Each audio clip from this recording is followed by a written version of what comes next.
Shavuot 5562. Premier Shabbat à Breslev. Torah 3. Rabba bar bar Chana raconte: j'ai vu une grenouille aussi grande que la cité d'Agronia. Et quelle est l'importance de cette cité? Elle regroupe 60 maisons. Vint un serpent qui avala la grenouille. Puis vint un corbeau qui avala le serpent. Après quoi, il s'envola et se posa sur un arbre. Jugez donc de la vigueur de cet arbre. Commentaire du Rashbam. Akrakuta, Sephardéa, grenouille. Comme la cité d'Agrounia, la grenouille était aussi grande que ce village. Et quelle est la dimension de la cité d'Agrounia? 60 maisons. Ce sont là les dires du Talmud. Vint un serpent, c'est là Rabba qui parle. Pushkansa, la femelle du Horev, corbeau. Voici celui qui écoute la mélodie d'un musicien impie rencontrera de ce fait des difficultés à servir Dieu. Par contre, en écoutant la mélodie d'un musicien ayant de bonnes dispositions d'esprit, cela lui sera bénéfique comme nous l'exposerons. En effet, le son de la mélodie émane des oiseaux, idée que l'on retrouve dans le Midrash. Pour quelle raison la purification du lépreux doit dépendre de deux oiseaux sains et purs? Que vienne un bavard dont la voix résonne expier la faute d'un bavard dont la voix résonne. Car le lépreux a été ainsi frappé à cause de sa voix pour avoir proféré de la médisance.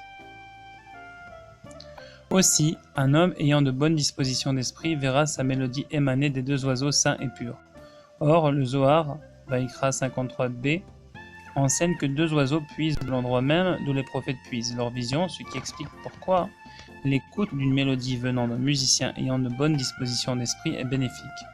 C'est la raison pour laquelle le chantre est désigné Chazan, suggérant l'idée de vision prophétique Chazon, puisque sa mélodie est puisée du même endroit d'où les prophètes s'abreuvent.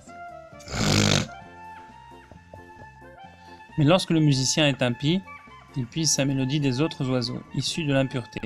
Or le Zohar enseigne à leur sujet que les oiseaux impurs s'abreuvent des mamelles de leur royauté, et que lorsque la nuit se partage en deux, on entend alors proclamer « Comme des oiseaux pris au piège, ainsi les hommes se font-ils prendre au piège ». Sera d'étudier la Torah orale durant la nuit. En d'autres termes, la Gemara qui possède une similitude avec la nuit. En effet, comme le relate le Midrash, lorsque Moshe se trouvait sur la montagne, 40 jours et 40 nuits, il ne savait distinguer le jour de la nuit, que par le fait de son étude.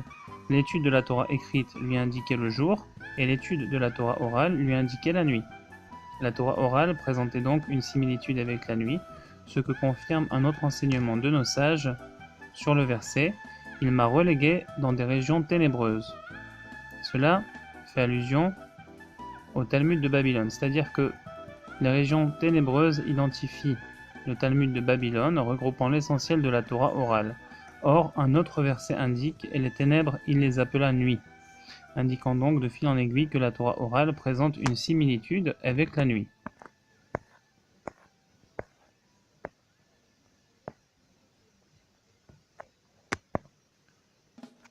Car en étudiant les 6 traités du Talmud, on répare les 6 anneaux formant la trachée cervicale d'où sort le son de la voix. Et c'est ce qu'exprime le verset « Lève-toi, chante dans la nuit ». En d'autres termes, relève le chant par la nuit, soit par l'étude de la Gemara et de ces 6 traités comparés à la nuit. Cependant, lorsque l'on n'étudie pas pour la gloire divine mais en vue d'être appelé rabbi, l'étude ne revêt pas une si grande importance. Mais en étudiant la nuit, un fil de bonté s'étend alors sur nous, venant ainsi nous protéger pour que cette pensée, si elle devait nous traverser, ne nous corrompe pas pour autant. Il est rapporté en outre dans les écrits du Saint Hari que les oiseaux impurs relèvent de l'intellect de la royauté du mal, alors que les deux oiseaux saints et purs constituent l'édifice du royaume de sainteté. C'est donc la raison pour laquelle David fut encensé devant Shaoul comme un habile musicien, car la mélodie constituant l'édifice de la royauté, on souhaitait ainsi insinuer auprès de Shaoul que David était à même de devenir roi.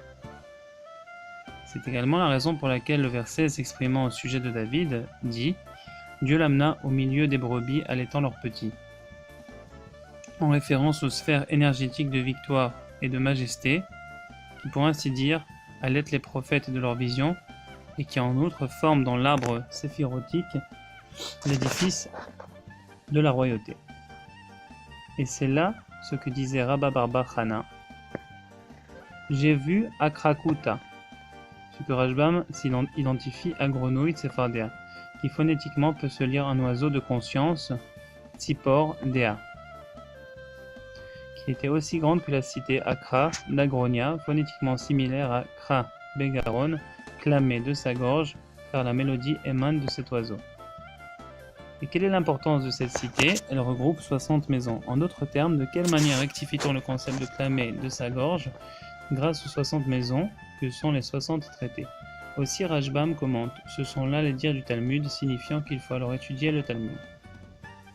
Vint un serpent qui avala la grenouille, Rashbam commente, ce sont là les dires de Rabba, à savoir que lorsqu'on n'étudie pas que l'on n'étudie pas pour le seul but de glorifier Hachem, c'est-à-dire au seul nom de la gloire divine, alors le serpent avale cette étude. Et c'est là ce que commente Rashbam, ce sont là des dires de Rabba, à savoir lorsqu'on étudie afin d'être rabbi, d'être appelé rabbi.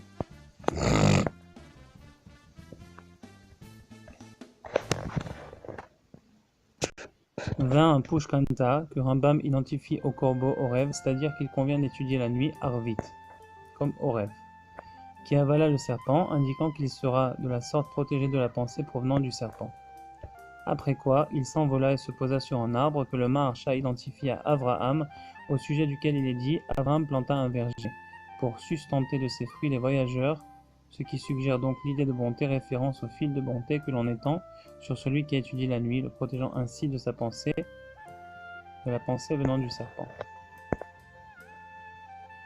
Jugez donc de la vigueur de l'arbre. Rabba s'étonne ainsi de la bienveillance divine à notre égard venant nous protéger même sur ce point.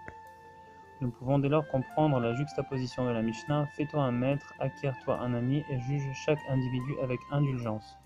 Car en écoutant la mélodie, comme nous l'avons décrit, nous rétablissons notre part dans l'édification de la royauté. Et c'est là ce qu'indiquent les mots « Fais-toi un maître » qu'il faudra également lire « Fais-toi maître », signifiant « Rectifie ta part de royauté » que tu réaliseras par « Acquiers-toi kne, un ami chaver ». Kne indiquant l'attaché, artère, kane, d'où s'extrait le son de la voix, et qui par le chant unir chaber l'un à l'autre les deux chérubins surmontant le couvercle de l'arche de l'Alliance, et qui alliés, ailés comme les deux oiseaux saints et purs duquel découle la mélodie, sont également l'espace duquel la parole prophétique se révélait. Qui dès lors tournent leur visage l'un vers l'autre pour s'enlacer comme l'épanchement d'un homme auprès de sa compagne, illustrant ainsi l'affection divine à l'égard d'Israël au temps où celui-ci accomplit sa volonté. Dès lors, ayant ainsi rectifié notre part de royauté, nous serons en mesure d'exercer notre autorité dans tous les domaines de la vie, nous tenant un corps pouvant aller jusqu'à entraîner la mort de l'un ou accroître la vie de l'autre, détruisant définitivement le monde. C'est pourquoi le texte s'empresse de conclure et juge chaque individu avec indulgence, et il convient en effet de juger chaque individu avec clémence, car Dieu ne souhaite pas la destruction du monde, car il n'a pas créé le monde pour le chaos, mais bien pour qu'il soit peuplé. Nous pouvons dès lors comprendre également pourquoi les gens ont de nos jours l'habitude de dire que les chantres sont stupides et dépourvus d'esprit. Cela tient au fait que la royauté sacrée est à présent en exil, et puisque la mélodie émane du lieu où les prophètes puisent leur vision, qui n'est autre que l'intellect et l'esprit animant la royauté sacrée, et puisqu'également la royauté se trouve à présent en exil, aussi la qualité de la mélodie s'en trouve indéniablement altérée. C'est ce qui explique pourquoi les chantres sont privés de finesse d'esprit, parce que n'ayant pas à présent la force de capter l'inspiration musicale à sa source sacrée, qui n'est autre que l'intellect de la royauté sacrée. Mais dans les temps futurs, lorsque la royauté sacrée grandira et que l'Éternel sera roi sur toute la terre, la mélodie s'affinera et atteindra son apogée grâce à l'intellect et l'esprit animant la royauté sacrée desquels elle découle. Et c'est ce qu'indique le verset, car Dieu est roi sur toute la terre, chantez à bon escient.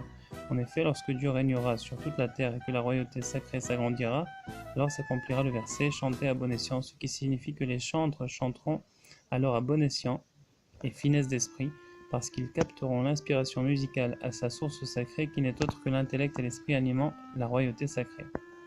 Adinda. Et tel est le sens du verset, car ta bonté s'élève au-dessus des cieux. Les cieux évoquent la voix, car c'est des cieux que tu fais entendre ta voix. Et puisque c'est par la bonté, plus précisément le fil de bonté étendu au-dessus de celui qui étudie la Torah la nuit, que l'on rectifie la voix de la mélodie, il convient donc de dire car ta bonté s'élève par-dessus des cieux. Les deux oiseaux de sainteté desquels émane la prophétie représentent l'édifice de la royauté sacrée. Et c'est la raison pour laquelle la nomination d'un roi s'effectuait par l'intermédiaire d'un prophète, comme d'ailleurs la dynastie de David, car la prophétie émane de deux chérubins auxquels correspondent les deux oiseaux saints et purs qui édifient la royauté sacrée. Dieu l'amena du milieu des brebis allaitant leurs petits, référence aux sphères qui allaitent la vision des prophètes. Si l'on s'en tient au mot, il est précisément écrit qu'il l'amena de derrière les brebis, car en effet le roi David, paix à son âme, était en mesure de rectifier et d'élever au niveau sacré la mélodie d'un homme, fut-il loin de Dieu. Dieu l'amena de derrière les brebis allaitant leurs petits, indique en d'autres termes la mélodie qui se trouve au dos, derrière le domaine de sainteté. En effet, les brebis allaitent leurs petits font référence à la mélodie sacrée s'allaitant du même lieu où les prophètes puisent leur vision. Quant à la mélodie qui ne participe pas au sacré, elle correspond à ce qui est derrière les brebis. Or, le roi David était à même de rectifier également cette mélodie, et de ce fait, il fut promu au trône. Ce que ce même verset indiquait d'ailleurs, il l'amena de derrière les brebis, allaitant leurs petits. Pour qu'il devienne le berger de Yaakov, c'est ainsi qu'il accéda au trône. Voici la fin de la Torah 3 du Likutei Moharan. Baruch Adonai Leolam. Amen ve Amen.